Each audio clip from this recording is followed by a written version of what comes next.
October 25, 2024. Ito guys, ito na yung bagong area natin guys.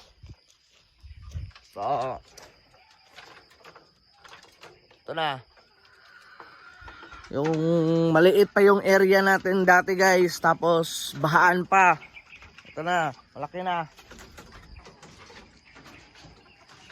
Ayan na guys, ayan na. Tapos meron na tayong area dito na maliit. Ayan guys. For sure hindi na to babahaan at saka pa-process pa natin to. So ito yung bagong area natin guys.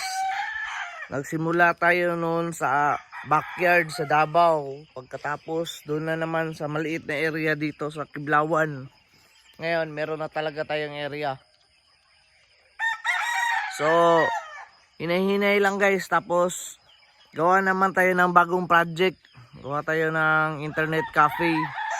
So sana mag-success yung mga plano natin. Okay? Alright.